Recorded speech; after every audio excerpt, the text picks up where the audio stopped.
I think you mentioned it in the last podcast for us, but we are back to backing our two podcasts. So we've just recorded Thor 2 Dark World. If you haven't listened to that podcast, that was last week. So do make sure you get to listen to that. But we're also at the same time going through Captain America the Winter Soldier. So we've kind of done some double duty. So I think I need some liquid courage now. I need some liquid courage because I felt a little bit kind of, whew, I just didn't have the energy. I think I need a little bit more energy. So I'm basically, mate, cutting short to it. But that was short. That was so short. I'm having myself some Viking Tribe Highland Park whiskey. I'm about to listen to this, and that is a real good measure. That is, and that's going in right now. In the gullet. It's peaty. It is smoky. It's rich. It's got some vanilla essences in there. Really trickles down the throat. Wonderful. Oh, what are you drinking? I have got myself some West Coast Pale Ale. It's called Sundowner. I've got to give, so we actually know. So Sophie's friend, well, my friend now, my dear friend, Will Green. I'm going to do a solid shout out to Will. He owns his own brewery in Whitstable Oyster Company, and it is, honest to God, it's called Sundowner. It contains malted barley, wheat, hops, oats, yeast, water. It's here we go. Here's a little description. You ready? You ready for this description? I'm ready, buddy. All right, you better down, be. So it says Sundowner delivers bold, fresh citrus flavours up front. Is there a reason why you're whispering? Up front with a. So yeah, it was like I'm like, oh, is he doing this to make it sound sexy, or is he genuinely trying to be quiet? I've had to lean in. I physically have leant in with the expectation I'll hear you better. Okay, I apologise. Go on, give us a summary of what's going on. I'm interested. Our listeners like to drink, I'm sure. Okay, so Sundowner delivers bold, fresh citrus flavours up front with a subtle sweet wafer biscuit malt undertone and a moreish bitter finish. Hops include Citra Cryo, Amarillo, Chinook, and Columbus and Idaho. So I don't know what this is, but it's a it's a lot of goodness in a can. You sold, mate. You sold that beer. Oh, it's so well. Are you ready for this AMSR, whatever the word is? ASMR, mate, yeah. You ready for the opening of the can? Get ready for this. Yeah. Oh, that is literally the most satisfying sound.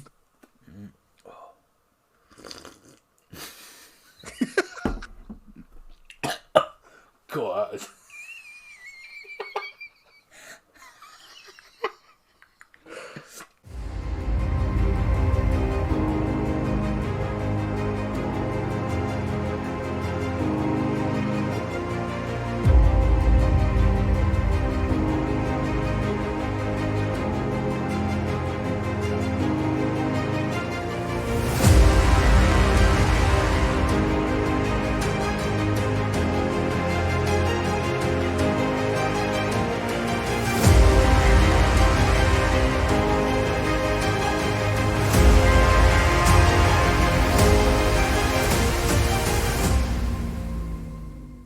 Well, my friend, it is all about Captain America Winter Soldier. Now, this is the second Captain America film, so it is effectively Captain America 2.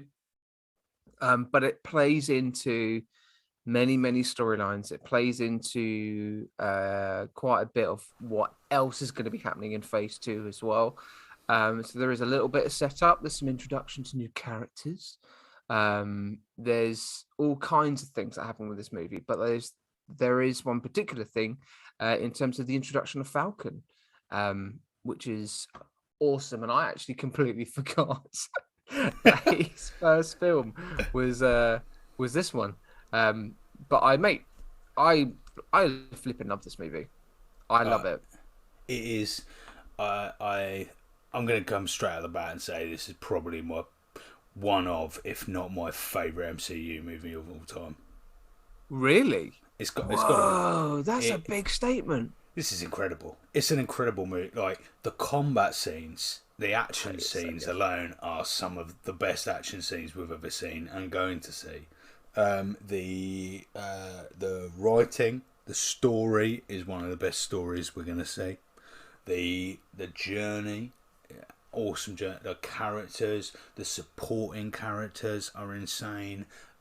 Honestly, it's just it was a feast. It was a 3-course dinner in a Michelin star restaurant. I nibbled 100%.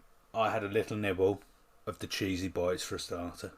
Then I went on to I devoured my steak and chips. Oh, yeah. With a side portion of delicately made onion rings. Num. And then I went for the apple crimble crumble for a dessert. A little bit fruity. Yummy. I totally agree. I totally agree. It was a 3-course meal. That's literally what it was, of nothing but the finest MCU storytelling. Now, this was directed by the Russo brothers. Well, there you go.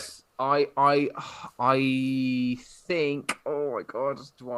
Do I say it with the hopes that I'm right, or do I actually? Do you know what? I'm going to send this out. I'm going to say this out now. I think this was the first MCU movie that the Russo brothers directed. Okay. I think it is. I don't think they did Avengers Assemble because I think that was Joss Whedon. They certainly haven't done. I don't think they did Captain America, First Avenger. I am currently trying to race to find out. Yes, you are right. This is their first. Do you know what, mate? That shows so much. Oh. Like the storytelling is so well paced. So the summary. Are you ready? Hello? I'm ready. You're ready? Okay, here we go. After the cataclysmic events in New York with his fellow Avengers, Steve Rogers, aka Captain America, lives in the nation's capital as he tries to adjust to modern times. An attack on a S.H.I.E.L.D. colleague throws Rogers into a web of intrigue that places the whole world at risk. Joining forces with the Black Widow and a new ally, the Falcon, Rogers struggles to expose an ever-widening conspiracy, but he and his team soon come up against an unexpected enemy. That is a good synopsis. That's a good summary. It's an absolute feast. That was a pleasurable feast. I tell you what, we need an opinion. Okay, so let's give Question. Oh, okay. I was going to introduce you, but Rachel's here. I need no. She needs no intro. She's just fucking straight in. Well, hello. I'm just straight in with my views. Yes. I don't care if you've not heard of me for 8 podcasts. I'm going straight in with my attitude. All right. Hello. Can you say Falcon again? Falcon. I'll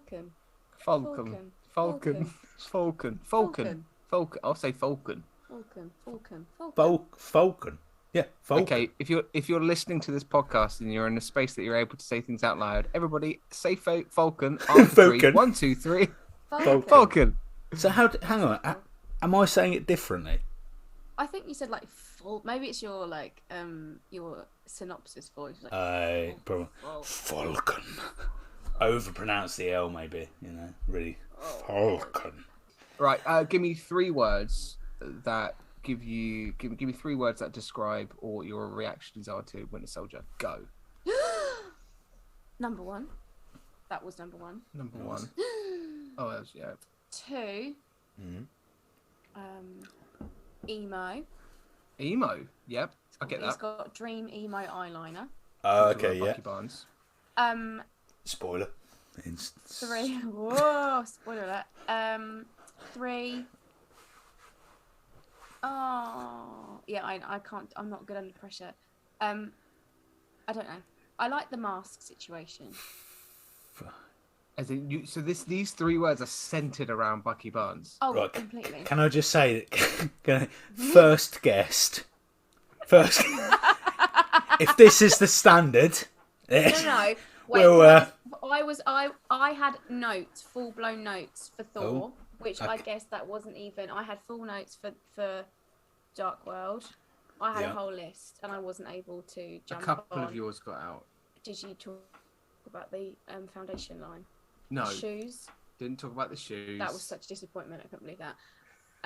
And it was quite Lady Sif based because I forget how much I adore that woman. I think we need to mention in this podcast. Please just give Lady Sif exactly what she needs, and that's her own series or a film. Oh my god.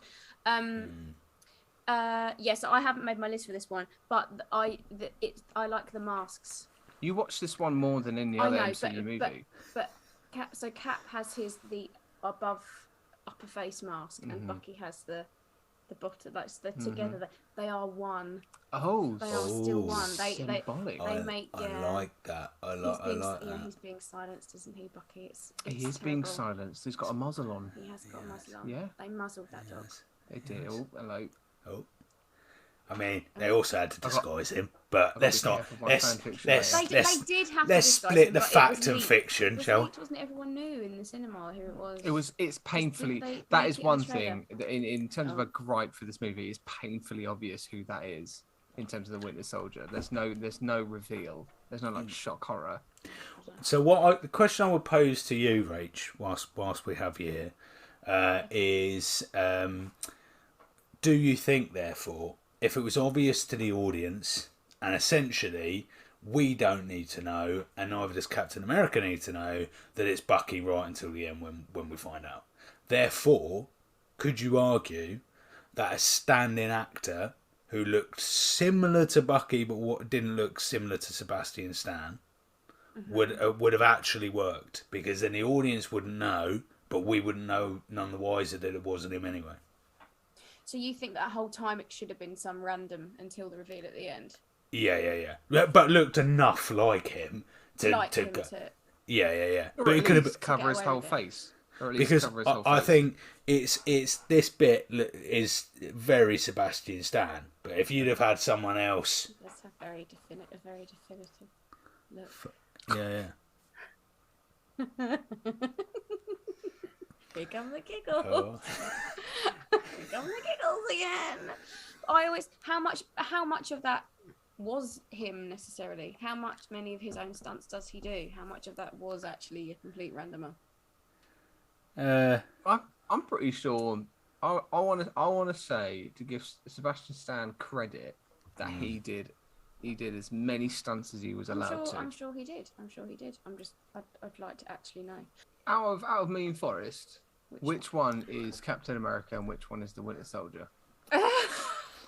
Well, okay. There we go. Just interested. Well, if we're talking, what are you basing it on? Well, you've got. Okay, there's probably 2 ways we could go. Okay. I reckon in terms of being in the films, in real life. Let's go back. In real life, you're Bucky Barnes because you look like Sebastian Stan. I've told you this. He looks like Mark Hamill, who looks like Sebastian Stan. Right. Whoa. No. Just trust Mark me. No, Hamill and listen. Sebastian Stan. There has been no comparison in any world. This has been. Are you joking? He could definitely play young Luke Skywalker. I take that as a compliment. Yeah, okay. So what I'm saying, because they say that this is a new TikTok trend. This new TikTok trend. She says it's not new. That it's like, oh, who's your first crush, and then who did you end up with? So, my first crush was Luke Skywalker, and then I love Sebastian Stan, and you have similar. It's the forehead. got a similar forehead to Sebastian Stan. So in real life, it's you, and then Forrest is Captain America. But I think in terms of I'll take Chris Hemsworth. World, I think you're Chris Hemsworth, Evans. Yeah, Chris. Sorry, we've just gone from Thor. I'm still in Thor mode. He was just generally like, I will take Chris Hemsworth. We will all take Chris Hemsworth. We'll do it together. We can do it. This first 20 minutes is crazy for this podcast. All I'm thinking about right now is the editing time. So I think in the actual film, you would be Cap and Forrest would be Bucky, because Forrest is definitely giving me more like brooding, emotional, dark vibes. Yeah.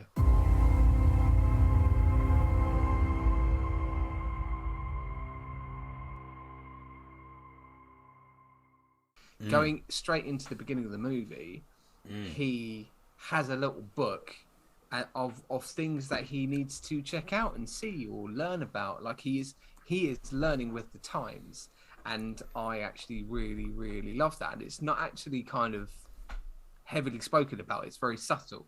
Like you see the fact that yes, he's come from being frozen for 50 plus years, and he's technically in his 90s.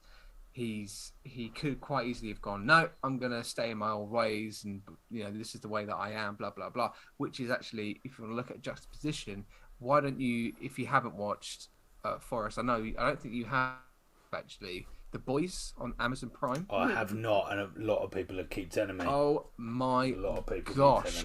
All right, if you're an MCU fan, peeps, you will be a Boys fan. All right. And it plays into kind of the juxtaposition. There's this character called Soldier Boy who is effectively Captain America, who doesn't change, and then he comes back into a modern world, and he's just a horrible person. And you see Captain America, and you're like, he gets it. So I paused the screen just because I was a little bit nosy to see what Steve is looking to learn about more. He's got the so at the top of this page he's got I Love Lucy, which is the movie, which also is represented in WandaVision at some point through the kind of the 50s TV show thing. The Moon Landing, so he wants to check out the Moon Landing. He's put in Berlin Wall in brackets up and downs, which is sad. You've got Steve Jobs. He wants to check out Steve Jobs, and in brackets he's put Apple. Pisco. Pisco? P-I-S. I'm sure it's not Pisco. I haven't looked at this. I'm going to Google it. No, it looked like a P. Right, Rachel's just going to be an ongoing threat during. It might be a drink that he wants, which is a colourless or yellowish amber brandy, which is made within the regions of Chile and Peru. Or it might be disco and he's misspelt it, or needs to get calligraphy classes. He wants to try out Thai food. He's put Star Wars in, which I think is really fun. He's also put in, this is my favourite one. Right. Sorry, Matt. I've got to intervene very quickly.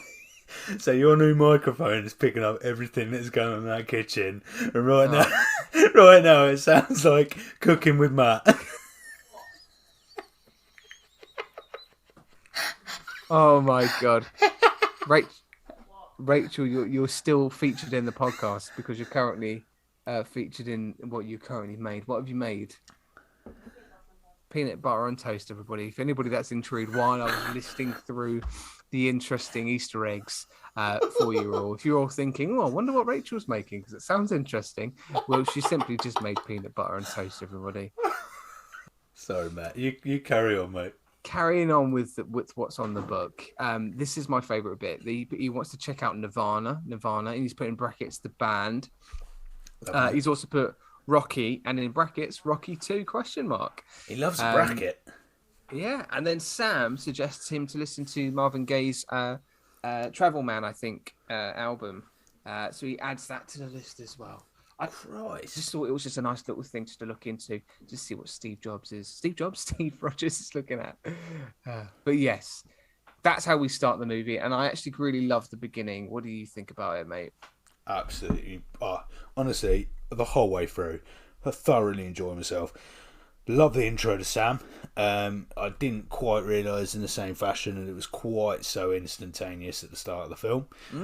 I do feel that one of the pacing issues with the film is that Sam becomes a very good friend to Captain America very quickly, but this is because I'm probably not taking in the fact that this isn't set over a few days, and out of any of the films, this is definitely set over quite a long period of time.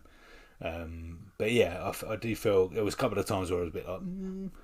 After Iron Man and Thor, it's odd to adjust to a superhero who's not relying on otherworldly or technical elements. So it's quite so true. It's quite it's quite naturalistic, even though because his superhero elements are literally on the whole just kind of super strength. It's all quite on surface level superhero. Although his shield suddenly becomes a lot more interesting in this film. He kind of does some special moves with it that he hasn't quite done before. But on the whole, it was quite interesting to go from Thor, go from Iron Man, straight to this. I agree, because this was the first film in the MCU when I watched it for the first time that I discovered that there were tones to each superhero movie. Like Iron Man was your tech traditional superhero kind of blockbuster movie. Thor was your fantasy, and then Captain America was your kind of like actions, almost like spy, not quite, but like hard hitting, even mature movie. Right, and then it goes into Guardians, and Guardians really played up with comedy before Thor went into sort of Taika Waititi's versions, and then you sort of see these tones being played out, and particularly with this one, it was a darker tone compared to the first Captain America. Like there was some real kind of like human narratives being played through, political conflicts, morality conflicts as well, against a kind of like. Again, the kind of using military stuff and shield not being the shield that Captain America thought they were, and but we kind of like go straight into this sort of like mission with Captain America, and he's with his strike force team, and they go to a ship, and even this action scene alone, do you know? Right, and instantly, as soon as it started, because it starts very stealth driven, right? I immediately thought of Splinter Cell. Have you ever played a Splinter Cell? That's exactly it. Exactly it. Yep. Absolutely love Splinter Cell games. I think they are the best stealth games out there. I put Call of Duty as well. It's a bit of a Call of Duty nod. Yeah. Call of Duty knob, yeah, that's in there. I thought that whole scene was incredible. Like the first combat scene, very very good standard combat scene straight off the bat there. Kind of laid the foundation for others. Then so after this mission's done, we go to the brand new Shield headquarters. I think this is the first time we've seen the new headquarters, if I'm correct. Yeah. The Triskelion. Yep. I believe. And I've put this is a special tick for the attention to detail department. So the cinematographers out there. So I love the attention to detail. So being in the lift. So the first time they're in the lift and they're going down in the lift, and so I think it's Nick Fury and Captain America, and we see the detail in the background, and it goes lower and lower. So normally what happens, you'll see a lot in film and TV. They cheat it. They have a lift, and it's kind of like either you're literally just in a lift. And there's no glass, or if there is glass, then the glass is there, but it's kind of got just the same background in the back, so they don't have to be moving. Yeah. Right. Whereas in this one, you can see the outside getting lower and lower and lower until they get to the floor, and then they go in the tunnel before they then see operation inside. It's just Look at that. it's Look just at you noticing that, my it's friend. just divine, just to see them getting lower and lower. Genuinely, the outdoors, coming down with them. It looked very effective. Absolutely. And again, it just goes to show attention to detail with this movie. And this is at that point in the scene where we have Captain America and Nick Fury having an argument again about the same old issues. Shield isn't the Shield that Captain America was envisaging, and there's still a bit of trust issues between. I think the whiskey's hit me, mate, quite quickly. There's trust issues between Captain America and Nick Fury. And Nick Fury says this particular line that I quite enjoy. He says, "Last time I trusted someone, I lost an eye," which is already a tease to kind of what might be happening with Captain America or Captain Marvel, which I love. And again, it kind of throws in kind of the conflict is already there. Nothing's been resolved. It's not like, oh, we're best friends again. No, we're on the same side. No, there's still kind of this. There are unsureties against kind of what Cap's doing. Yes, I'm fine to be working with you, Shield, but what's the end game here? Haha, and then Nick Fury goes down the list with him and he shows him, and then boom, you see a huge warehouse full of ships, tanks, armored vehicles. They are quite clearly preparing for another attack. It's called Project Insight. Then we jump to the Smithsonian for the first time. I don't know if that's how you pronounce it, but basically a museum, Captain America Museum, which is quite fun. That's a really fun bit. We see Bucky Barnes mentioned at the museum. I'm interested to know if this is the same museum in where the Stark Expo is as well. Is it within that kind of plot?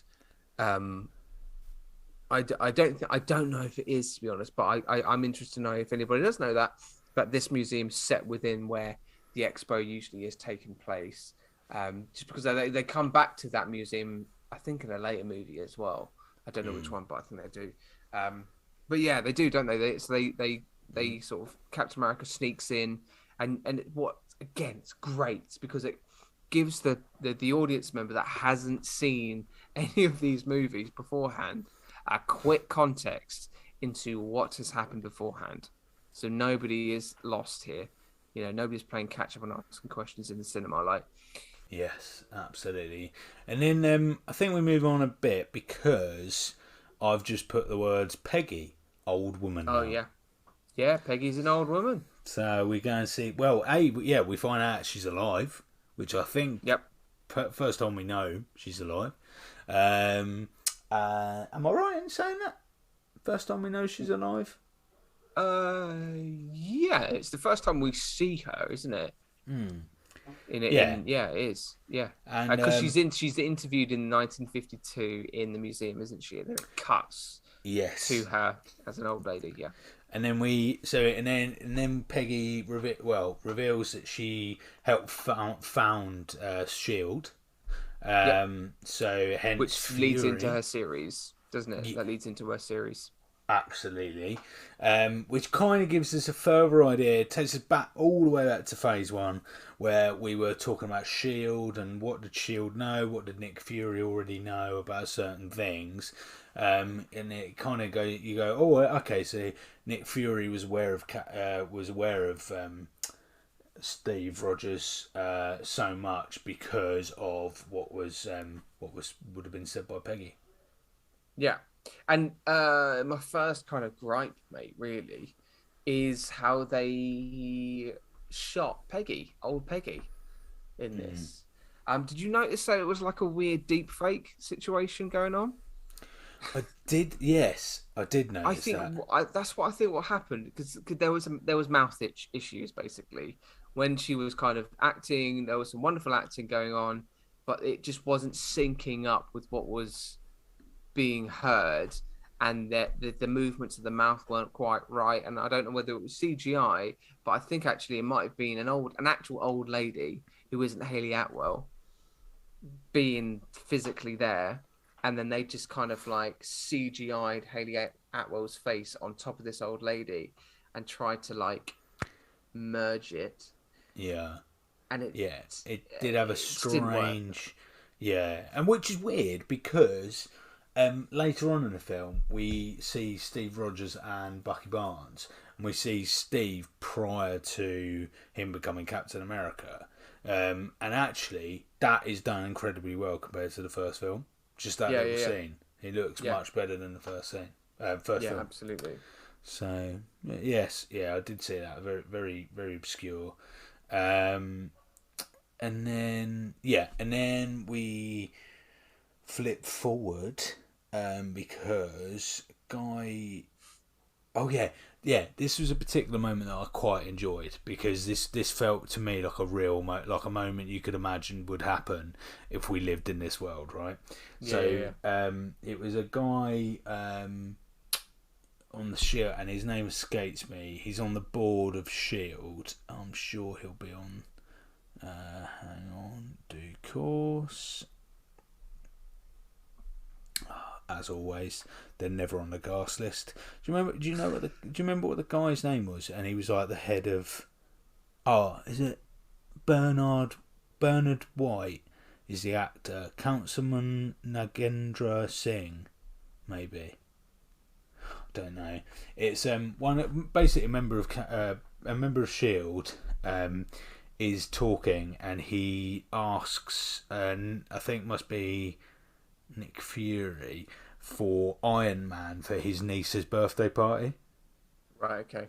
And it's just like a blink and you miss it scene, but I just love the idea. So he goes, "Oh well, yeah, we'll do this, but can you make sure that Iron Man, makes a flying visit to my niece's birthday party, and make sure that he talks to her as well or something." I love that because it's so realistic for what if you were working in Shield, you'd absolutely be like, "Oh yeah, can my sister's 15 this week, so if you could just get Captain America just to say hello, that'd be lovely." Yeah, jeez.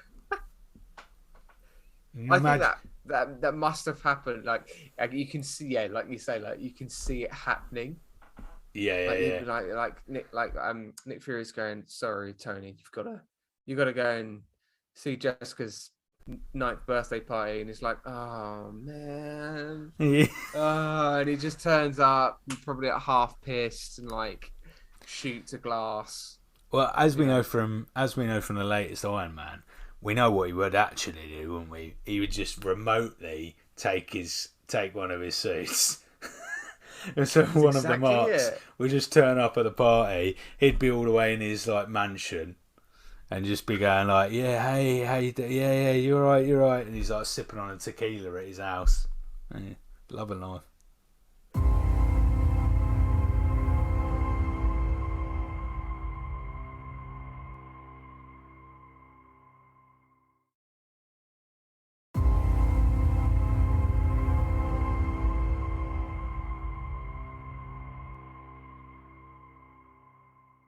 So at this point, Nick Fury, they are. There's very much belief within Shield, but they only got this belief because they're Hydra. Hashtag no spoilers. They believe that Fury hired the pirates onto the boat in the initial action scene in order to. Was it in order to get the data? I think it was, wasn't it? Is it all? Yeah. It's all centered towards this data that they're worried that Nick's privy to. So it's 3 bits actually. So I love the car bit with Nick Fury. I then love the flat bit with Nick Fury. So when he sat in Steve Rogers' flat, that's brilliant, and he uses his phone to tell him what he's really trying to say. And then I love the lift moment. And the lift moment is after the apparent death of Nick Fury, and he's in a lift, and Captain America kind of has but basically it all goes pear-shaped, and the whole everyone of Shield comes is in at after once, him. don't they? Yeah. It becomes more and more suspect at each level they get to, each floor. more people come in, and then there's more agents that come in, and he kind of like clocks that, something's about to go down, and he has a wonderful line. It was like, just beforehand, he said, "If you want to get out now." Or, Yeah. Are we? When are we gonna get this? Like, yeah. If you're gonna get out now. And then is it like, when are we gonna get this started or something? Something about starting before we get this started. Does anybody want to get out? I think something like that. That's it. Like, what's great? It gives somebody the opportunity for a get out, which I love. I absolutely love that. But it's a great sequence. Well, again, fight sequence in such a tight space as well. How they managed to choreograph that, how they managed to put that all in together, and as well shooting that must have been an absolute pain in the ass. But it looked fab. It looked so good. And then he managed to take everybody out, and then with a shield he barges out of the lift, jumps out of the window, and goes through another window straight down into another set of floors. And then it's like from that moment the movie hits a different pace. It doesn't become a kind of like spy mission. It becomes a chase film now. It's about, this guy's a fugitive. These are now the bad guys. The kind of division is set, isn't it? You go, oh, okay, cool. We're on Cap's side here. Cap's a vigilante, effectively, okay, and Shield or Hydra, whoever, no one cares now at the moment, are after him. And I think this film was like so good in the sense that it does what very few Marvel films manage to do, which is have the duration of the action scenes just right. Like, so many films, like as we saw with Thor last week, is they kind of like some of the action scenes can go on just a little bit too long, and whereas this just paces them just right. Like, we just get enough of it. Okay, that's happened. Okay, we're on to the next one. Done. I like it. And it goes wonderfully as well into this next bit. So we then also, Natalia Romanoff is also on the run as well with Cap, and they go back to Cap's old training zone, and they find the first base of Shield. So where Shield set up, they go back to the original place, and within that, then they find Zola. Zola is back. I've flipping love this bit so much. So Zola, hello, you all right? Yeah. Zola had a minor crash. Minor crash. Zola becomes an algorithm effect, a piece of data that is controlling the algorithm and can detect uses past events to predict the future of what might happen with future targets. So from a Hydra perspective, they try and find different targets and who might be a threat, and they take them out through the help of Zola's algorithm. So good. I wish there was more of it. I wish there was kind of just, I don't know whether they put in that as a longer antagonist. Does Zola come? I know Zola does come back in the What If series, but I mean in the canon of MCU, it would have been so good to have that as a kind of like main story arc, as a threat. Yeah. Just something data-based that isn't physically there. How do you beat that? I think, absolutely. Like, the tiniest of gripes would be that to bring him back like that and only use him for 2 minutes did seem like a little bit of a kind of, well, actually, I'd have thoroughly enjoyed having him for a lot longer than that.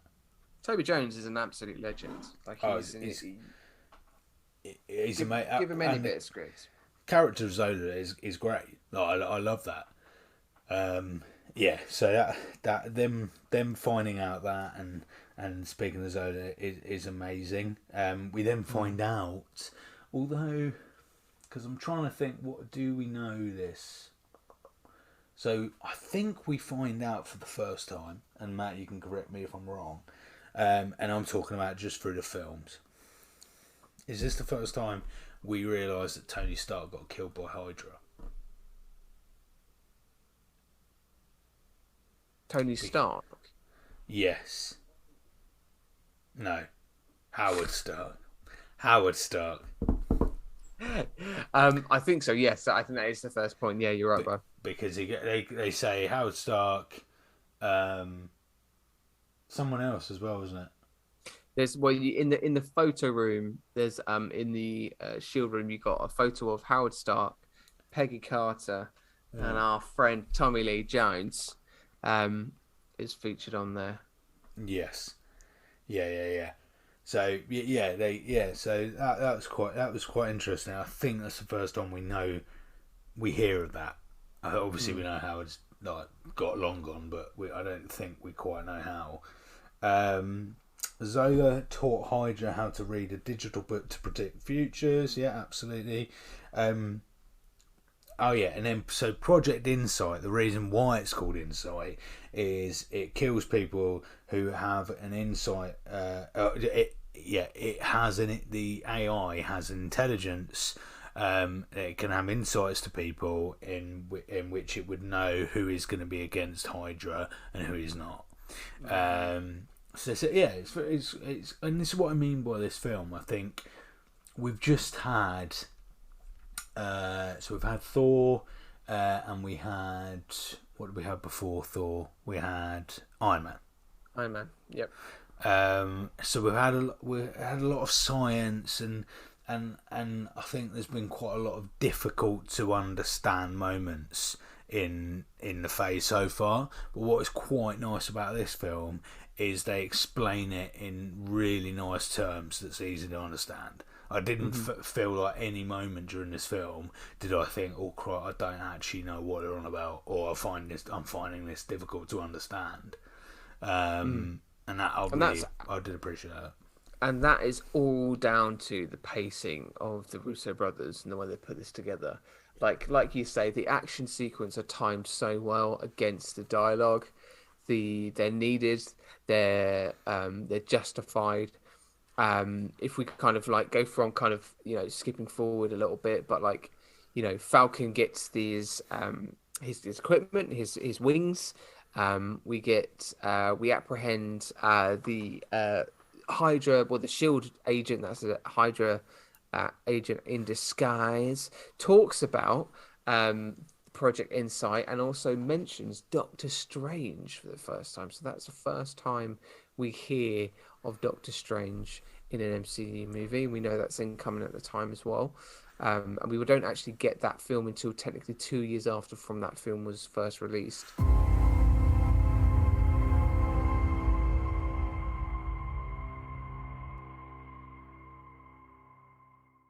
And then we move on a little bit, and we have a big one of the final massive combat scenes. There's a lot of weapons that are designed to kill all of the people that Project Insight has targeted as people who are against Hydra or whatever it might be, and all of these weapons are pointing at these various people. And then it is up to Captain America, Black Widow, and a few others, Falcon as well, to... Oh my god, that was incredibly loud. That was hideously loud. That was... You're right. Matt's opening a whiskey. He's... You hear that? Oh, I heard... Yeah, sneeze followed by drink. That is always the... Yep. Pollen's up. Get the whiskey out, people. Yeah.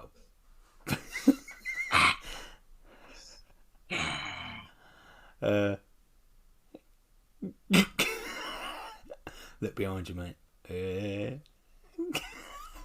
Sorry, Forrest. You were deep diving straight away, my friend. You were in the middle of deep diving. I was deep diving all over the shot there, mate. But yeah, so the weapons are all pointing to people from that Project Insight as targeted, and it's their job to redirect them so they point at the weapons. It's all a bit weird because they're pointing out the weapons are pointing at other people, so they're all trying to redirect this thing, which is a great little combat scene. But Bucky Barnes finally starts to grasp who Captain America is, and basically Barnes stops himself killing Captain America. But Captain America falls because the ship is absolutely crashing and burning. So, and we get Captain America sinks into water, and he starts to drown in water, right? And the way they've shot it and they've shown it, I kind of felt like at any minute a James Bond theme tune was about to rock out. 100%. There's quite a few James Bond nods in this. Yeah, quite a few. It was quite a spy movie in terms. I think they must have taken a little bit of inspiration from it because there was tones of that.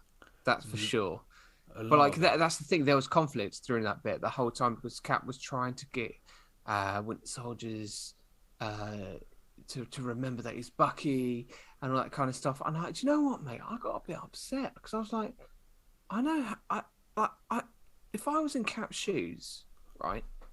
And like Rachel says, if you're Bucky, right?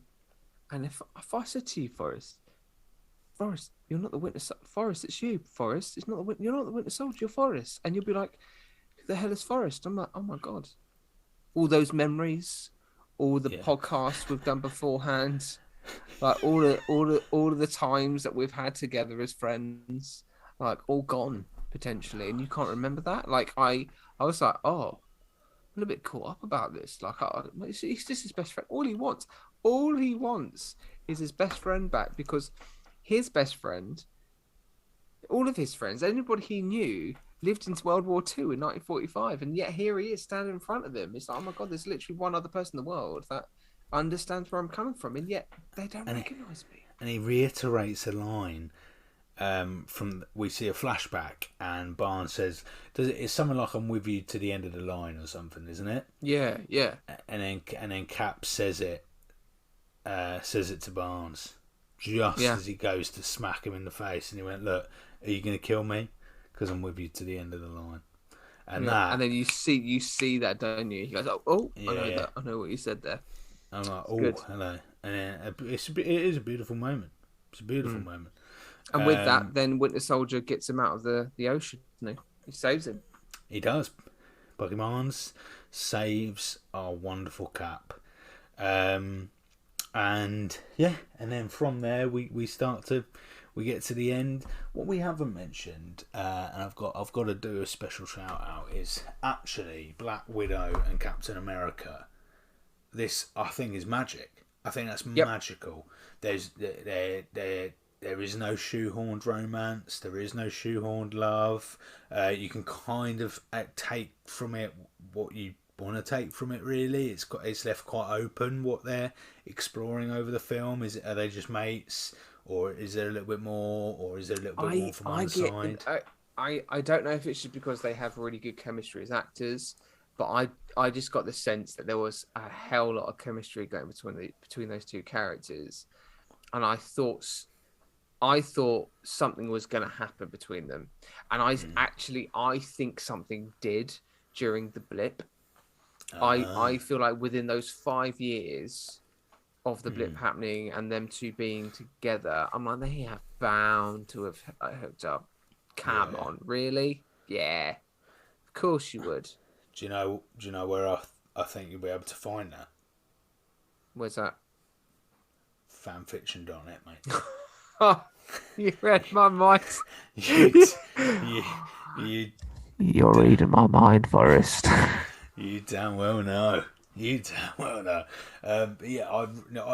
genuinely really enjoyed that. I think that relationship within the film was explored perfectly, written perfectly. The fabulous little scenes they had together was great. On-screen chemistry, great. Acting, great. Everything. Loved it. And then it kind of ends with we get Sam Wilson. We said his name was in the end, didn't we? Sam Wilson. So we get Sam Wilson and Steve stood there, and kind of Steve's looking at this folder all about Bucky Barnes, and Steve basically says, "You're going to go after him, aren't you?" And then I think I'm pretty sure Steve says like, "You don't have to come with me," or something like that. And then that's it. That's into the main film. Then ceases to be. Yeah, and we get another 2 end credit sequences. We do indeed. Which is crazy because I don't know whether they just kind of overplay it a little bit, but like equally, it does further the plot, so they are needed. Yeah, definitely. So first one, it's mid credit scene where we're with Hydra, and we meet. Who do we meet, Matt? We meet 2 special characters. Oh, we meet Quicksilver. And we meet none other than Wanda Maximoff. And at this Yet point, to become Scarlet Witch. At this point, Wanda is like... people would have been like, "Oh yeah, Wanda, that's great," but no one would have known how far they would have taken Wanda at this point. No, it's amazing. And that shot of her as well, I was looking at kind of what she was doing, and I was like, God, she looks really young. She looks really young. That, like, really, really young. She must have been in her real early 20s then. Just in her 20s. Because she's younger than we think, mate. She's younger than us. Well, she's definitely younger than... She's younger than me. Not the actress. We're talking about the thing. No, I'm pretty sure she's... Matt, mate, are you having an off day? The woman who plays Wanda.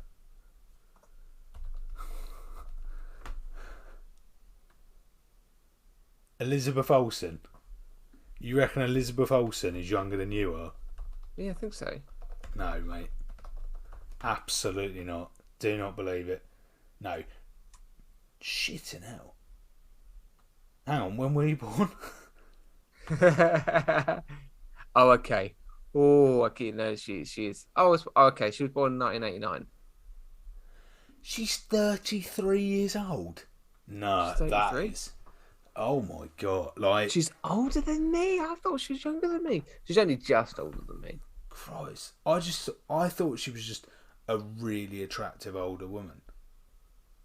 You thought she was older than that? You thought she was older than that? Mate, I thought she was like in her 40s, Elizabeth Olsen. I totally didn't realise that she, like, especially in this film, so you're right, she would have been in her early 20s. Yeah, she would have. Christ alive, mate. I thought Elizabeth Olsen was in her 40s. In the final scene, we see, after the credits, we go back to the lovely museum of Cap, and we see the board of Bucky Barnes, and then we see the camera flips around, and in a hooded outfit, we see Bucky Barnes. And it is... We do. Beautiful moment. Yes, we do. We see him. He's alive. He's well. I say he's well. He's looking for answers. What you can see in that one stare that he gives as it cuts to black. But again, it leaves things open. It's furthering a story. It's furthering a narrative. I like it. It got literally, mate. This film was absolutely epic. So just to wrap up. Captain America Winter Soldier. I'm gonna give this like out of Quavers. Yep. Like 3/4. Like it's so nearly to the brim. Oh, mate, I would. Do you know what I mean? For me, there's only 2 crisps like out of the bag, and that's for that small grievance I had. I can't remember what the grievance was now, because honestly, I feel like we've been here for 10 hours. But small grievance. We are never doing a back-to-back podcast. Oh my God. Ever again. Not this ever late again, mate. My God.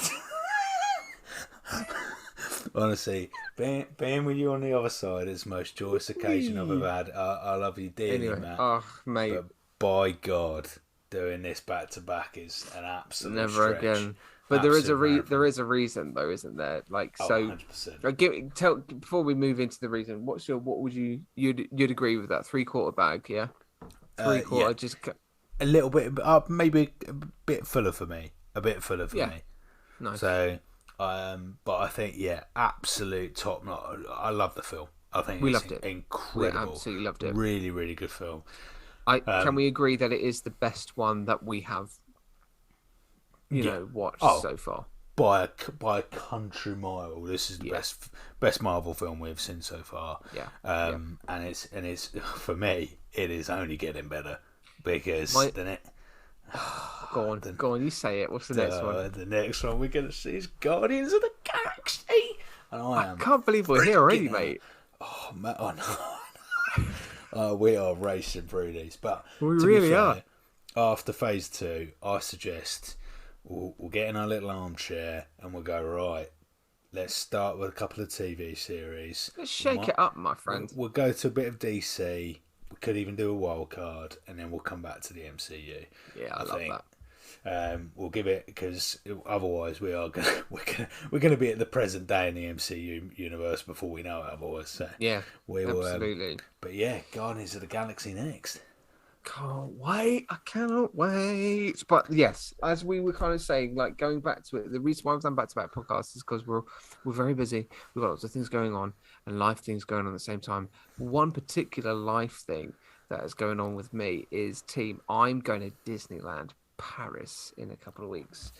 And by this time this podcast is out, I should be on my merry way. So hopefully just keep on. If you're not following us on Instagram or Twitter, make sure you do, at Don't Be a Hero podcast. Okay. I'm going to be taking over the Instagram account. Okay. And I'm going to be doing all kinds of MCU related posts. The Avengers Campus is opening on the day after I get to Disneyland, which I'm very, very excited about. So I'm just going to take it over, my friends, and I'm just going to throw out as much things as possible. I really want to meet Iron Man. I'm just desperate. I'm just fucking desperate. But in kind of like in celebration of Disneyland Paris, I am going to do a bit of fan fiction that's related to MCU and Disney characters at the same time, if I can find it. And it has got to do with Elsa, Queen Elsa from Frozen, and Steve Rogers. Okay, so this is I cannot wait to read this. It's only a short page. Okay, but this is from Captain Elsa on fanfiction.net. Okay, so shout out to you, Captain Elsa. What a name. It is called Cupcakes. Forrest, my friend, are you ready for this? I am so fucking ready for this. Okay. Elsa was at Steve's apartment that weekend. It was around 4 in the afternoon in October. Music was playing softly and the drapes were closed. Elsa was in the kitchen making the cupcakes and was almost putting the red, white, and blue frosting on them. It would be a sweet surprise for Steve. He should be back in a few minutes. He told her, she told herself half an hour ago when his mission had ended that he'd be here soon. So he checked her iPhone and constantly looked for the time. Then the front door struggled to open. Elsa looked just in time to see Steve come in through the door and shut it behind him. Elsa, you're here? He said, noting the music. Yes, Captain America. I'm in the kitchen. You should come see what I've made for you, Elsa said, as she finished putting the last bits of frosting on the last cupcake. How'd your last mission go? She said, adding the star-shaped sprinkles. It was okay. I need to do my Captain America accent. What is it? It's like that, isn't it? Right. Okay. It was okay. Nothing big, really. Just a quick stop in DC. And I went with Natasha and Clint. He shrugged off his leather jacket and slipped off his shoes, and he came into the kitchen. He wrapped his arms around Elsa's waist and kissed her neck tenderly and breathed in the scent of her hair. Ooh, dodgy. Anyway, Elsa took a bite of the cupcake, and it melted in her mouth. Cupcakes, he said, and she could feel him smiling. Try one. They're so good. Elsa let him have a bite of one that she was holding, and he chewed as he closed his eyes and made a noise.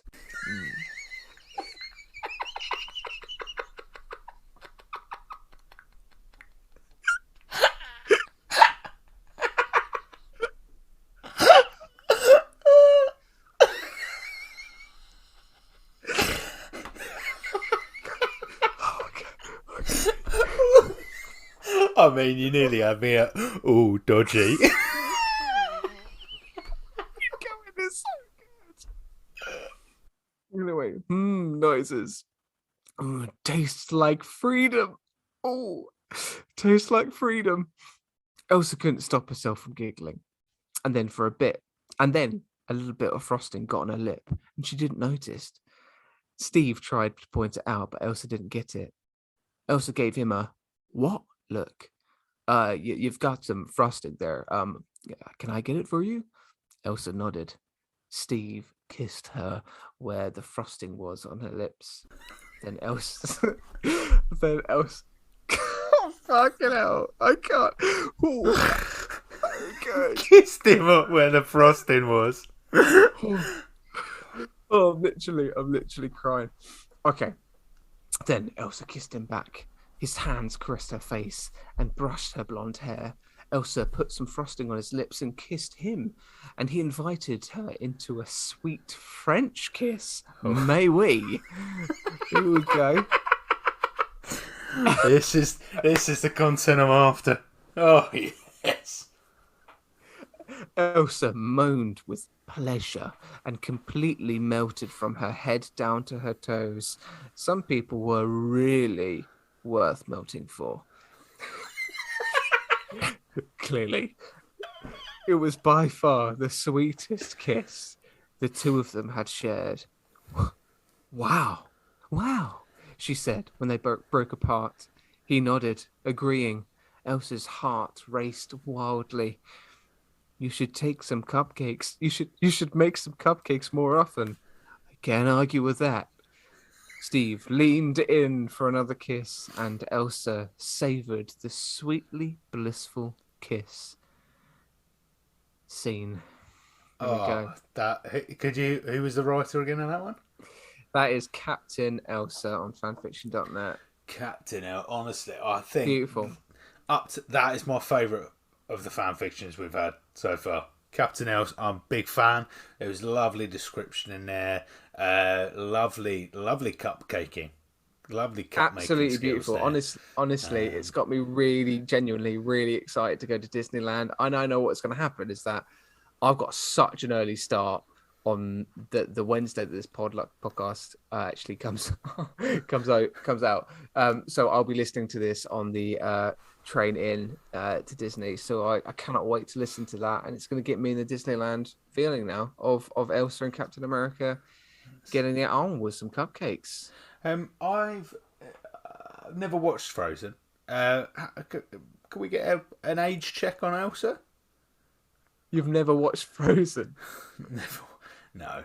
Forget the age check. Yes. You've never watched Frozen, mate. Come on. I've never watched Frozen in my life, mate. You need to watch Frozen, my friend. Yeah. That. Okay, listeners, if you need to petition about this now, okay, you need to send in emails or at least just at us on any social media stream that we're on and tell Forrest that we need to review Frozen and Frozen 2 maybe as well. Oh my God. I mean, that would be a very big departure from the city. I'm down, mate. I'm down. I am absolutely down. It's kind of a hero movie. Okay, age check. Yeah, let's age check that. So how old is Elsa? Have we just read out possibly the most inappropriate Romeo and Juliet story we've ever heard of in my life? It's Elsa.